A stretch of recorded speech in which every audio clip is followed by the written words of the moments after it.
বন্দে মায়া লাগাইছে পিরিতি শিখাইছে, বন্দে মায়া লাগাইছে পিরিতি শিখাইছে, দেওয়ানা বানাইছে, কি জাদু করিয়া বন্দে মায়া লাগাইছে, কি জাদু করিয়া বন্দে মায়া লাগাইছে। ওই কোন হালার পুত্রে? মেয়ে দেখলে গান গাইতে মন চায়, তাই না? মেয়ের দিকে তাকাতেই আমি পুরাই কলঙ্কিত, থুক্ক, উলঙ্গিত, আরে মানে শিহরিত। কারণ আমার সামনে যেন এটা কোনো মেয়ে না, স্বয়ং আকাশ থেকে নেমে আসা পড়ি। ওই, আমরা আপনাকে দেখে গান গাইনি, অযথা থাপ্পড় মারলেন কেন? ভাগ্য ভালো শুধু থাপ্পড়টাই মারছি, আর একটা কথা বললে মেরে হাত পা ভেঙে দিব। হাল্লা গো, বাঁচাও, সকাল সকাল এটা কোন মেয়ের পাল্লায় পড়লাম রে বাবা। এই মায়া তো পুরাই আগুনের গোলা। এই সময় মমতাজ আবার একটা গান খুব মনে পড়ে গেল। পোলা তো নয় যেন আগুনেরই গোলা রে, পোলা তো নয় যেন আগুনেরই গোলা। মেয়েটাকে দেখার পর মনে হলো মমতা চাপা ভুল করে পোলার কথা বলছে, আসলে ওখানে মাইয়া হবে। তো যাই হোক, চলুন গল্পে যাওয়া যাক। ওই এমন হ্যাবলার মতো কি দেখছেন? একটা পেতনিকে দেখছি। আসলে মেয়েটা দেখতে অনেক সুন্দর, তবে আমি জানি সুন্দরী মেয়েদের রাগলে আরও সুন্দর লাগে, সেজন্য একটু রাগানোর চেষ্টা করছি। ওই ছ্যামরা, পেতনি বললে কাকে? চোখের সামনে একটা জীবন্ত পেতনি দাঁড়িয়ে আছে, তাকে ছাড়া আর কাকে বলবো? বলতেই যে দেরি। ও মাগো, মাইয়া দেখি খালি মারে। ওই, আপনার হাত কি তুলারাশি নাকি? কেন তুলা রাশি হবে কেন?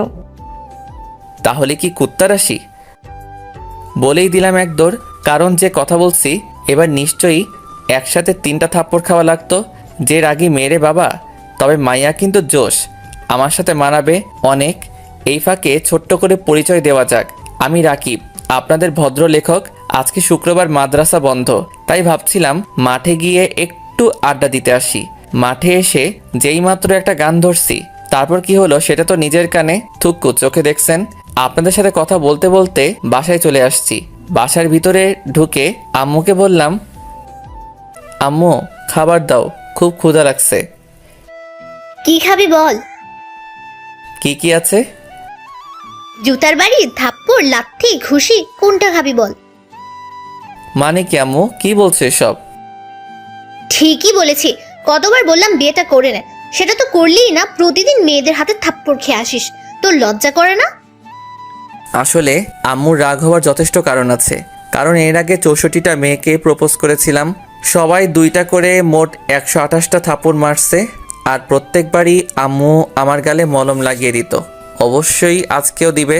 তো যাই হোক, খাওয়া দাওয়া করে রুমে এসে শুয়ে পড়লাম। অনেকদিন ধরে গল্প লেখি না, ভাবলাম আজকে একটা গল্প লিখব।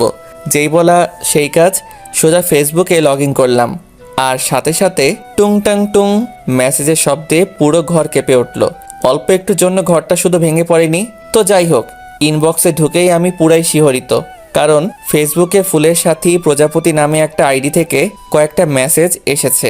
মেসেজ ওপেন করতেই আবার একটা শকড খেলাম, কারণ মেসেজগুলি ছিল এইরকম। হাই আমার সুইট লেখক, আমার কিউটির আব্বু, কেমন আছে সোনা? মেসেজটা পড়ে টানা 1 ঘন্টা মেসেজটার দিকে তাকিয়েছিলাম, কারণ আজ পর্যন্ত সোনা বলা তো দূরের কথা, কেউ লোহা তামা বস্তা পর্যন্ত বলেনি। বাবু, আজকের থাপ্পড়গুলো কেমন লাগলো? মেসেজটা দেখে চমকে উঠলাম, তার মানে এটাই সেই মেয়ে যে আজকে আমাকে থাপ্পড় মারছে। চুপি চুপি তার আইডিতে ঢুকলাম। মেয়েটার নাম হিমু, বাহ অনেক সুন্দর নাম। কেবলমাত্র টাইমলাইন ঘুরে দেখছি, তখনই আবার মেসেজ এলো। ওই বেডা, রিকোয়েস্ট অ্যাকসেপ্ট করবি নাকি ধরে পিডামু? ওই সেমনি থাপড়ায়ে তোর 43টা দাঁত ফেলাই দিব, ভদ্রভাবে কথা বল। তোর ভদ্রতার গুষ্টি কিলাই, তুই দাঁড়া, তোর বাড়িতে গিয়ে আজকে তোরে পিটামু। মেসেজটা দেখার পর ভয়ে আমার হাত পা থরথর করে কাঁপতে শুরু করলো। প্রথমে ভাবলাম পুলিশকে খবর দিব, কারণ কিছুদিন আগে ফেসবুকে দেখলাম প্রেমিকার হাতে প্রেমিক খুন। আমার মনের মাঝেও অজানা ভয় কাজ করতে লাগলো। হঠাৎ বাসার কলিং বেলটা বেজে উঠল, মনের মাঝে ভয়টা আরও 2 গুণ বেড়ে গেল। ভয়ে ভয়ে দরজাটা খুললাম, আর খুলেই দেখি বাহিরে আব্বু দাঁড়িয়ে আছে। আমাকে দেখে আব্বু বলে উঠল, দরজা খুলতে এত সময় লাগে কেন রে? জেনে রাখা ভালো, আব্বুর সাথে আমার সম্পর্ক বন্ধুর মতো। আব্বে ফহিন্নির পুত, এত চিল্লাও কেন? কিছু বললি? আব্বু। কি? আব্বু, প্রেম কর্ম, একটা মাইয়া খুঁজে দাও। আমি আর জানতাম না আমার পিছনে আম্মু দাঁড়িয়ে আছে। আমার কথা শুনেই আম্মু ঠাস করে কানের 1 ইঞ্চি নিচে একটা বসিয়ে দিল। তারপর থেকে কানের ভলিউম কমে গেছে। তারপর আম্মু রুমের ভিতরে চলে গেল, আর আমি আবারও ফেসবুকে ঢুকলাম। ঢুকেই দেখি হিমু অ্যাক্টিভ আছে, তাই তাকে বললাম, কই রে টিকটিকির বাচ্চা, তুই নাকি আমারে বাড়িতে এসে পিটাবি? ওই ইন্দুরের বাচ্চা, তুই কি ভাবছিস আমি তোর ঘরের বউ যে তোর বাড়িতে যাব?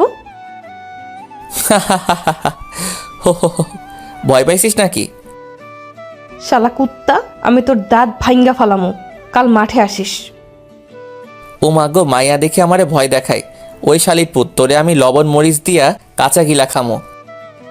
তোরে আমি পুরো কাবাব করে খামু। আল্লাহ গো, মাইয়া দেখে আমার চাইতে 1 ডিগ্রি উপরে। আপা, আন্নে ক্যাডা? মোর মতো একটা ভদ্রপোলার সাথে এমন করছেন কেন? ভাইয়া, আপনি যে ভদ্র, আপনাকে দেখলেই মনে করে কয়েকটা থাপ্পড় মেরে আদর করে। না, এই মাইয়ার সাথে কথাই পারা যাবে না। একে ব্রেনটে মার দিতে হবে। আমি কি আপনার সাথে দেখা করতে পারি? হুম। বাহ বাহ, মেয়েটাকে যতটা অভদ্র মনে করেছিলাম ততটা অভদ্র না, কিছুটা হলেও ভদ্র আছে। তাহলে কাল এই পার্কে চলে আসুন। ওকে। তারপর অনেক ঘুমানোর চেষ্টা করলাম, কিন্তু ঘুম ধরছে না, কারণ জীবনের প্রথম কাল কোনো মেয়ের সাথে পার্কে দেখা করতে যাব। সেই খুশির ঠেলায় ঘুম ধরছে না। মনে মনে ভাবলাম অল্প একটু লুঙ্গি ড্যান্স দেওয়া যাক, তাহলে হয়তো ঘুম ধরতে পারে। আর দেরি না করে আব্বুর রুম থেকে একটা লুঙ্গি নিয়ে আসলাম। তারপর শুরু হলো লুঙ্গি ড্যান্স। ড্যান্স দিতে দিতে হঠাৎ প্যার প্যার করে একটা শব্দ হলো। তাকিয়ে দেখি ওমা গো, আব্বুর লুঙ্গি তো ছিঁড়ে একদম প্লাজো হয়ে গেছে। হঠাৎ মাথায় একটা বুদ্ধি আসলো, এই ছিঁড়া লুঙ্গিটা হিমুকে প্লাজো হিসেবে গিফট দিব। যেই বলা সেই কাজ, ঠাস করে লুঙ্গিটা প্যাকেট করে ফেললাম। তারপর লম্বা একটা ঘুম দিলাম। সকালে ঘুম থেকে উঠে ফ্রেশ হয়ে নাস্তা করে দিলাম এক দৌড় পার্কের উদ্দেশ্যে। তো কিছুক্ষণ পরে পার্কে গিয়ে পৌঁছালাম, কিন্তু হিমু এখনও আসেনি। তাই পার্কের একটা বেঞ্চে বসে আছি। হঠাৎ একটা ফকির আসলো, তারপর বলল, 10টা টাকা দেন গো বাবা, 10টা টাকা দেন। ফকিরের কথা শুনে তো আমি পুরাই টাসকে খেয়ে গেলাম, কারণ অন্য ফকিরা তো 2 টাকা চাওয়ার সাহস পায় না, আর এই হালার পুত 10 টাকা চায়। 10 টাকা দিয়ে কি করবে? গার্লফ্রেন্ডে ফুচকা খাওয়ামু। আল্লাহ গো, উঠায় নাও না কেন? সামান্য একটা ফকিরেরও জিএফ আছে, আর আমি একজন লেখক হয়ে কার বাল ফালাইলাম।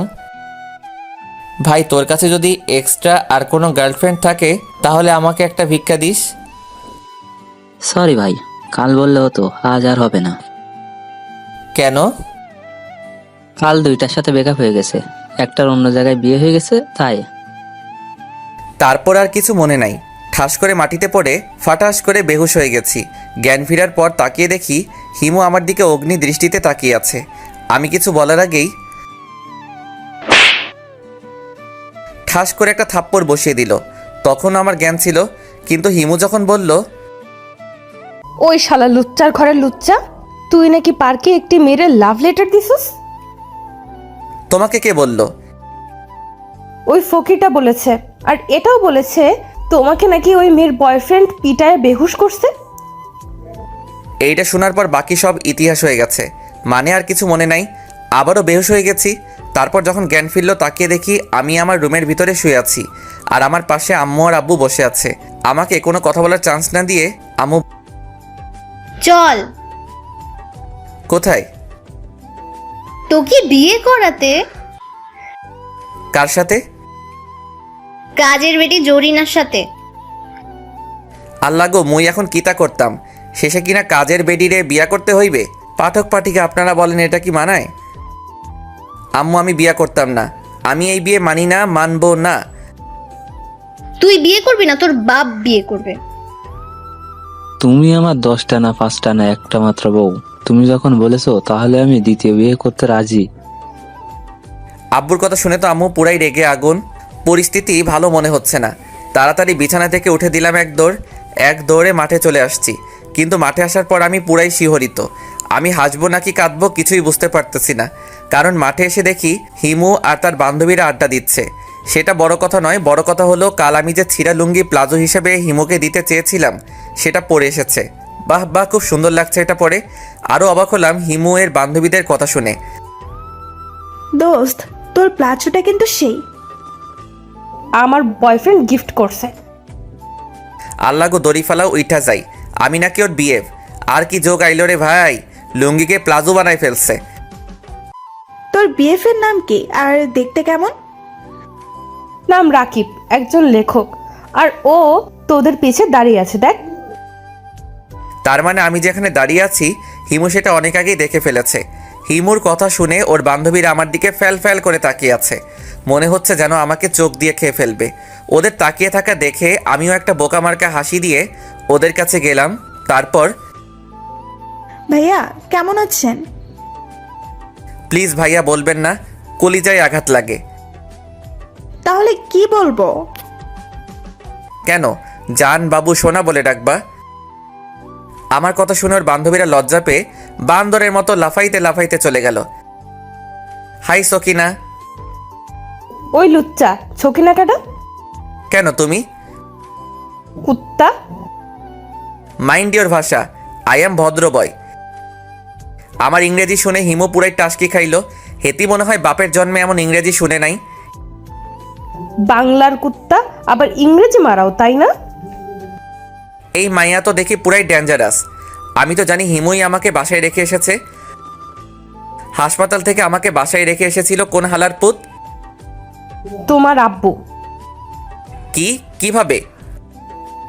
মিস্টার সুইট লেখক সাহেব, তোমার বাবাকে আমি আগে থেকেই চিনতাম, আর তার নাম্বারও ছিল আমার কাছে। তাই বলতে হবে না, আমি বুঝে গেছি। সি সি সি, নিজের বাবাকে হালার পুত বললাম।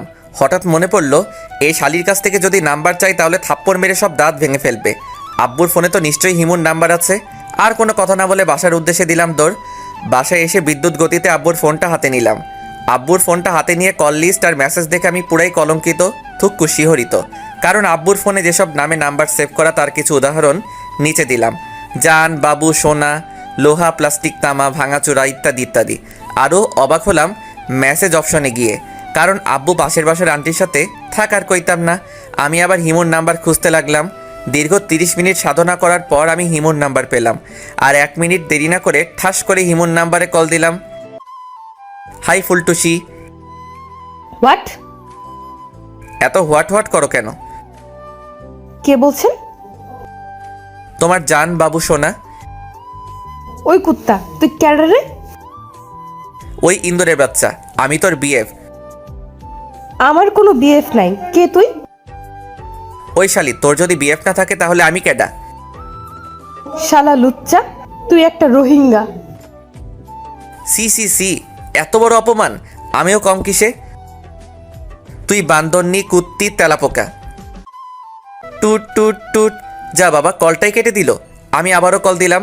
কল দেওয়ার সাথে সাথে ওপাশ থেকে একজন খুব সুন্দর করে বলল, আপনার ডায়ালকৃত নাম্বারটি এই মুহূর্তে ব্যস্ত আছে, দয়া করে আবার চেষ্টা করুন, ধন্যবাদ। আমার আর বুঝতে বাকি রইল না যে আমার নাম্বারটা এতক্ষণে হোয়াইট লিস্ট, থুক্কু, ব্ল্যাক লিস্টে চলে গেছে। কি আর করার, খাওয়া দাওয়া করে বন্ধুদের সাথে আড্ডা দিতে চলে গেলাম। তো অনেকক্ষণ আড্ডা দিতে দিতে হঠাৎ দেখি হিমু মার্কেটের ভিতর থেকে বের হচ্ছে। মনে মনে ভাবলাম, শালির ঘরের শালি, আমারে ব্ল্যাক লিস্টে রাখছো, আজ তোমারে মজা দেখাবো। আর এক মুহূর্ত দেরি না করে সোজা হিমুর পিছনে পিছনে গেলাম। তারপর রাস্তার ধারে হিমুর সামনে হাঁটু গেড়ে বসে, আই লাভ ইউ সকিনা। থাপড়ায় তোর 32টা দাঁত ফালায় দেবো, শয়তান একটা। আমিও আমিও মানে? আমিও থাপড়ায় তোর 32টা দাঁত ফালাই দিব। ওই, তোর সমস্যাটা কি বলতো? তোরে একটা কিস দিমো। হোয়াট?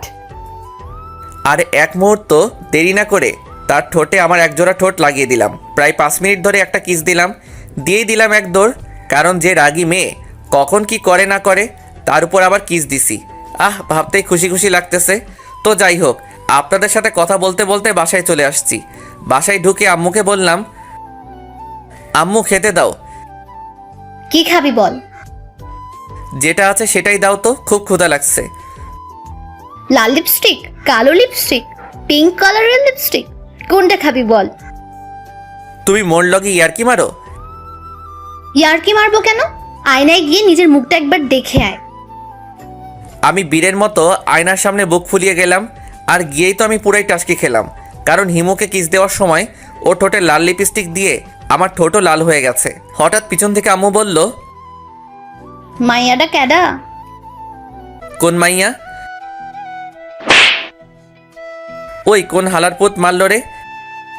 পিছনে তাকিয়ে দেখে আব্বু দাঁড়িয়ে আছে, তার মানে থাপ্পড়টাও আব্বুই দিছি।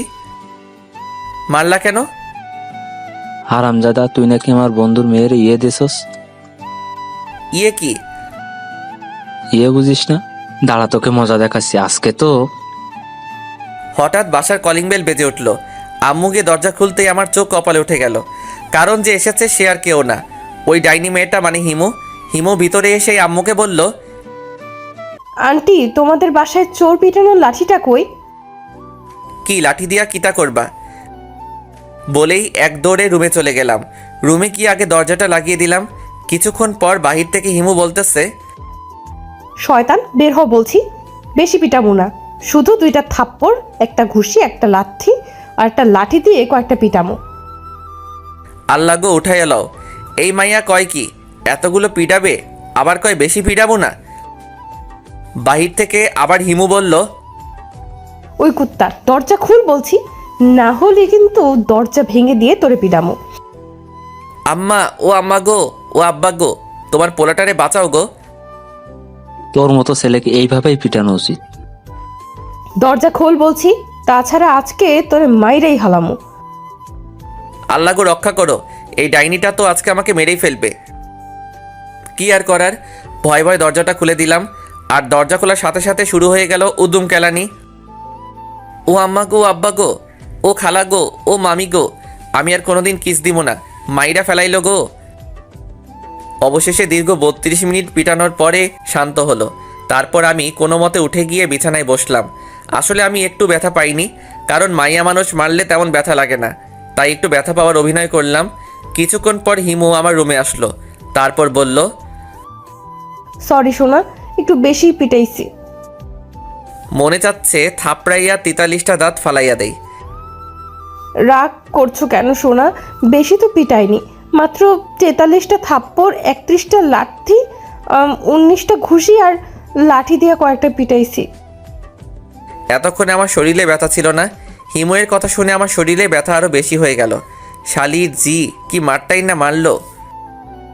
ও মাগো, ইস কি ব্যথা গো।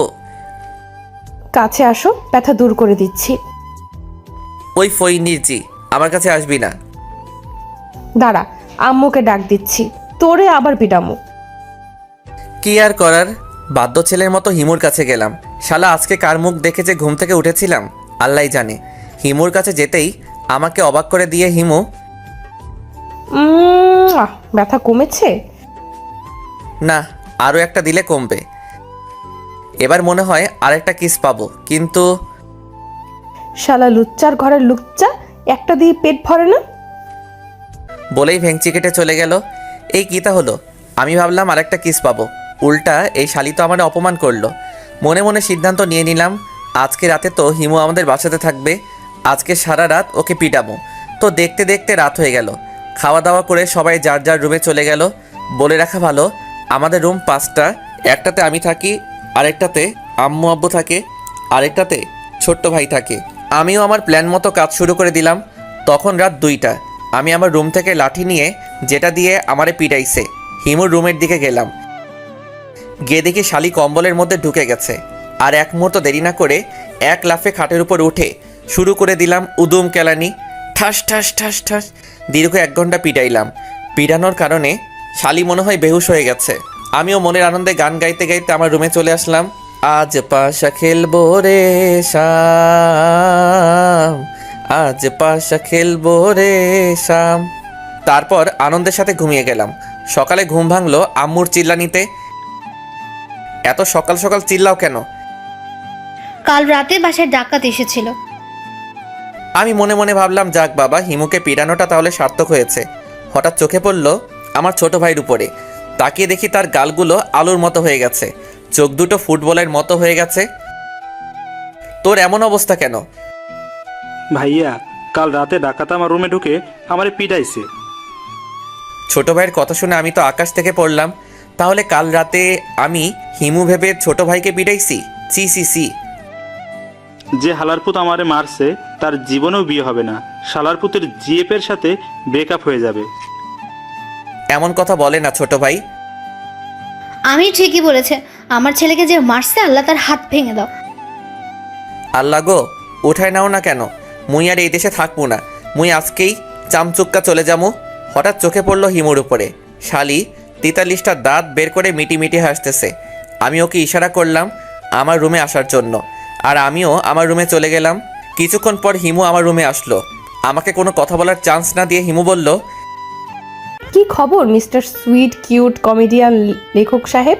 আমাকে পিটানোর প্ল্যান করছিলেন তাই না?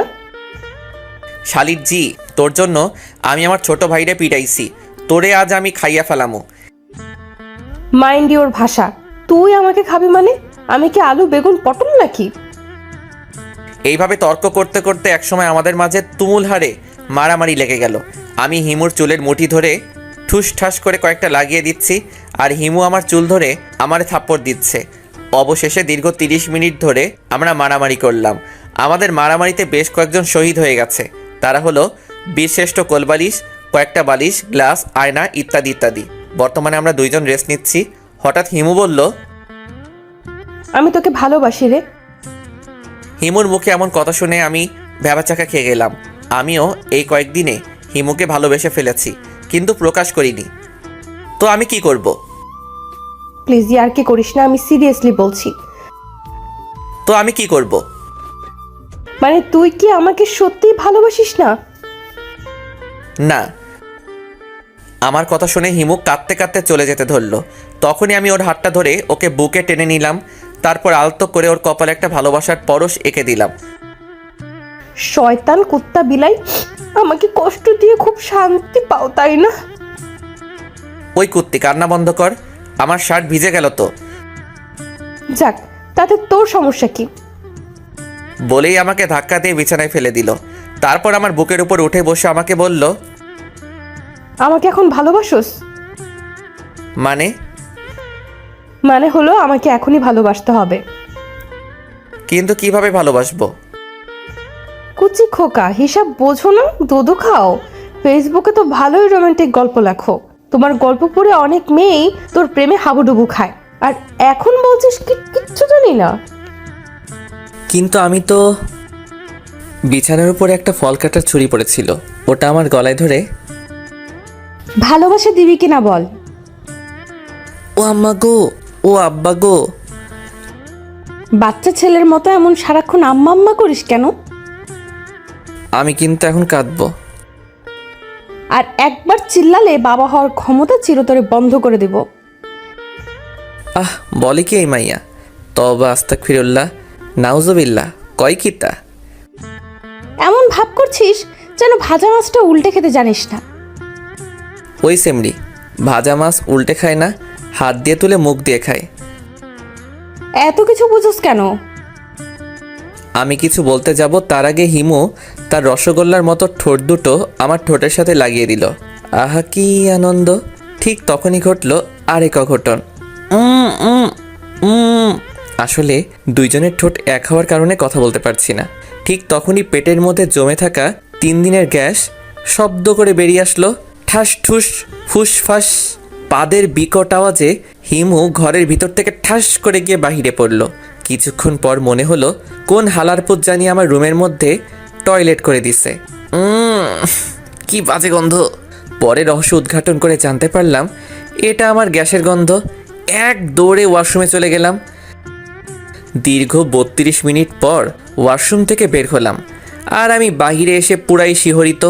কারণ বাহিরে এসে দেখি হিমু আর ছোট ভাই বেহুশ হয়ে পড়ে আছে, আর আম্মু লাঠি হাতে অগ্নি দৃষ্টিতে আমার দিকে তাকিয়ে আছে। আমি ভাবলাম এবার হয়তো অ্যাকশন চালু হয়ে যাবে, কিন্তু আমাকে অবাক করে দিয়ে আম্মু বলল, কি বাজে খাবার খেয়েছিলি? কুত্তার রোস্ট, মুরগির দুধ আর টিকটিকি ডিম দিয়ে পায়েস, ইঁদুরের হালুয়া, তেলাপোকার সালাদ, গাঞ্জা ভর্তা, ইয়াবার ছুপ, মোলার জুস, করলার শরবত। হঠাৎ ঠাস করে একটা শব্দ হলো। তাকিয়ে দেখি আম্মু বেহুশ হয়ে গেছে। মুই এখন কিতা করতাম? হঠাৎ মাথায় একটা আইডিয়া এলো। আমার মাথায় আবার কুত্তা রাশি আইডিয়া থাকে সব সময়। বাথরুমে গিয়ে এক বালতি পানির সাথে লাল রং মিশ্রণ করলাম, তারপর ওগুলো নিয়ে ওদের গায়ের উপর ঢেলে দিলাম।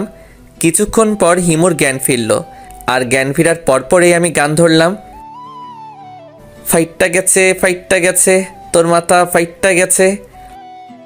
হঠাৎ কে যেন পিছন থেকে ঠাস করে কানের নিচে একটা থাপ্পড় দিল। থাপ্পড় দেওয়ার কারণে আমার কানের ভলিউম কমে গেছে।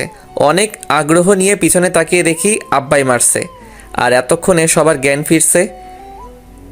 কি আব্বা, মোড়ে মারলা কেন? ও মাগো, এবার দেখি পিছন থেকে মারে। তাকিয়ে দেখি হিমু মারছে।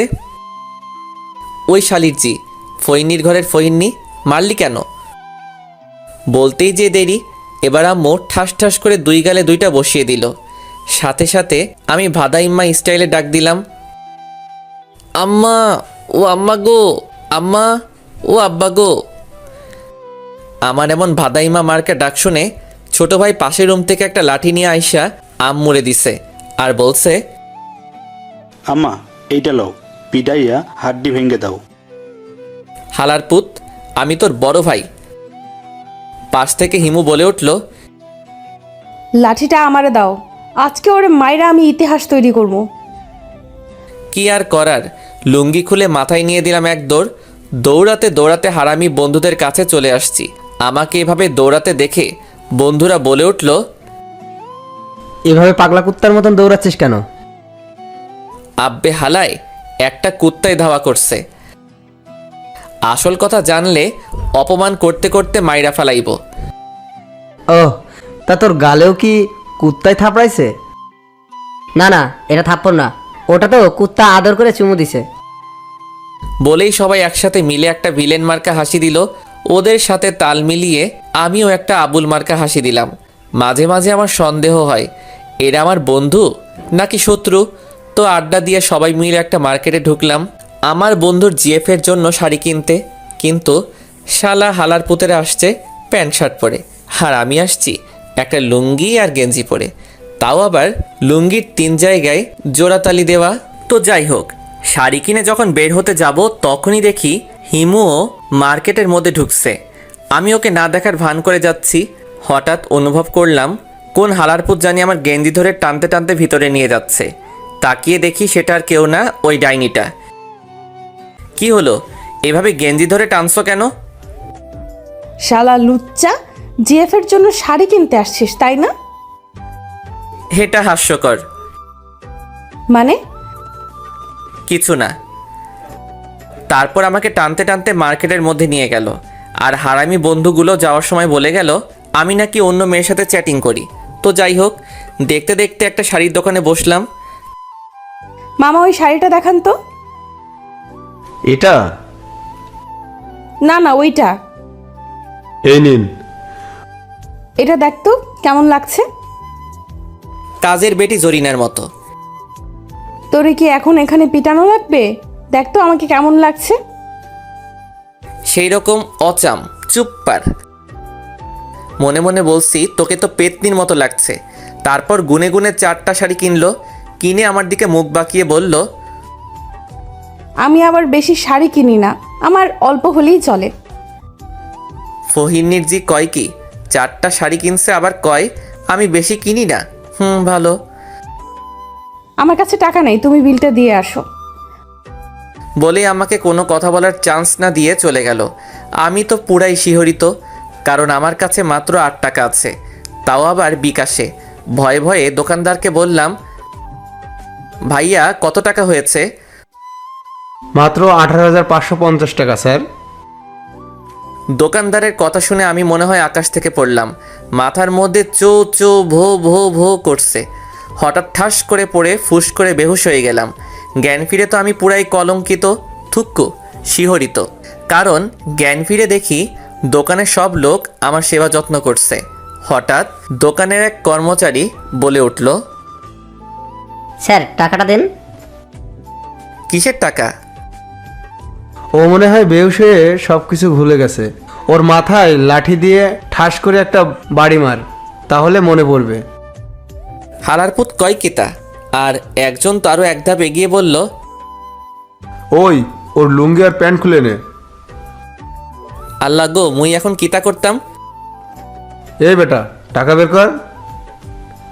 ওরে ভাইরে, আমার কাছে তো টাকা নাই। ওই ওর লুঙ্গি আর গেঞ্জি খুলে নে। ভাই, আপনার বইয়ের দোহাই লাগে, লুঙ্গি খুইলেন না, মুই আপনাদের পরে এসে টাকা দিয়ে দিব। কিন্তু কে শুনে কার কথা? অবশেষে লুঙ্গি এবং গঞ্জি বোনাস হিসেবে ফোনটা দিয়ে দিলাম এক দৌড়। ভাগ্য ভালো ছিল নিচে আন্ডারপ্যান্ট ছিল। রাস্তায় দিয়ে দৌড়াচ্ছি আর মানুষে আমার দিকে হা করে তাকিয়ে আছে। নিজেকে এই মুহূর্তে দৌড় প্রতিযোগিতায় ফার্স্ট বয় মনে হচ্ছে। অবশেষে দৌড়াতে দৌড়াতে বাসায় আসলাম। বাসায় এসে ঘরে ঢুকতেই আব্বু বলে উঠল, কি রে, তোর লুঙ্গি আর গেঞ্জি কই? আব্বা, ও আব্বা গো, কিতা হইছে?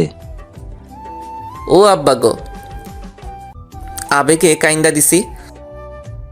আব্বে, আগে কি হইছে কবি তো। কি আর কমু, দৌড় দিয়ে রুমে ঢুকে দরজা লক করে দিছি। ভাবছি এই জীবন আর রাখতাম না, মুই আজকাই সুইসাইড করবো। কিন্তু কিভাবে করবো? হঠাৎ মনে পড়ল পাখার সাথে গলায় দড়ি দিব। তারপর গলায় দড়ি দিয়ে পাখার সাথে ঝুলে থাকলাম। হঠাৎ ঠাস করে একটা শব্দ হলো। দেখি শালা হালারপুত ভেঙে নিচে পড়ে গেছি। তারপর আর কিছু মনে নাই, আমি তো মারা গেছি। শুনেছি কবরের মধ্যে নাকি ফেরেশতারা আসে, কিন্তু কই, এতক্ষণ ধরে মরে আছি, এখনো পর্যন্ত কোনো ফেরেশতা আসে না কেন? হঠাৎ তাকিয়ে দেখি ছোট ভাই দাঁড়িয়ে আছে। কি রে হালারপুত, তুইও সুইসাইড করলি নাকি? কিরে ভাইয়া, কয় মুড়া গাঞ্জা খাইছস? আব্বে মফিস, কবরের মধ্যে কি তোর বাপে গাঞ্জা এনে দিবে নাকি? হঠাৎ তাকিয়ে দেখি আব্বাও হাসতেছে। আব্বারে আসতে দেখে ভাদাইম্মা স্টাইলে ডাক দিলাম, আব্বা, ও আব্বা গো, ও আব্বা গো, তুমিও মারা গেছো? কি সাংঘাতিক! আব্বা, ভাইয়া গাঞ্জা খাইছে, ধরে পিটাও, তাহলে ঠিক হয়ে যাবে। বলতেই যে দেরি, শুরু হয়ে গেল লাঠি দিয়ে পিটানি। ঠাস ঠাস ঠাস। ভেবেছিলাম মরে যাওয়ার পর ফেরেশতারা পিটাবে, এখন দেখি আব্বা আর ছোট ভাই পিটাই। এতক্ষণে শিওর হলাম আমি এখনও মরিনি, কিন্তু এভাবে আর কিছুক্ষণ পিটানি খাইলে তো এমনিতেই মারা যাবো। আব্বু মারতেছে আর বলছে, বল, আর গাঞ্জা খাবি? ও আব্বা গো, মুই গাঞ্জা খাইনি। ও কে আছো, বাঁচাও গো, এই হালারপুতে মাইরা ফেলাইলো গো। দীর্ঘ 20 মিনিট পিটানোর পর আব্বা ছাইরা দিল। কোনো মতে খাওয়া দাওয়া করে একটা ঘুম দিলাম। স্বপ্নে দেখি আমি হিমুরে পিড়াইতেছি, আর হিমু আব্বা গো, মা গো বলে চিল্লাচ্ছে। হঠাৎ লুঙ্গি টানাটানির কারণে ঘুমটা ভেঙে গেল। তাকিয়ে দেখি হিমু আমার লুঙ্গি ধরে টানছে। ওই শালিরচি, আমার লুঙ্গি ধরে টানিস কেন? আর একটা কথা বলে লুঙ্গি খুললা নিমো।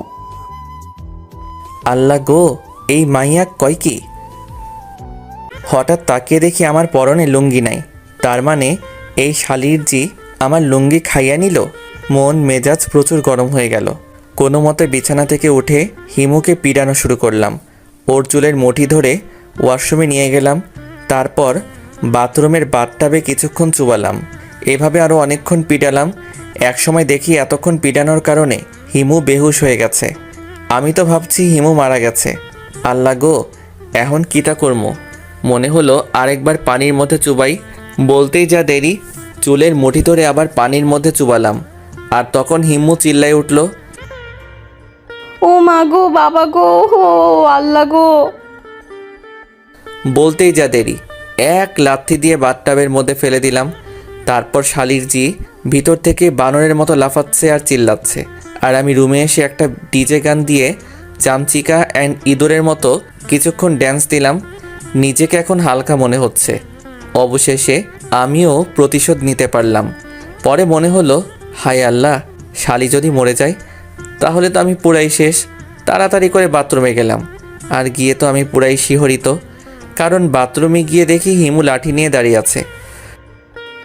ওই ফহিন্নি, লাঠি নিয়ে দাঁড়িয়ে আছিস কেন?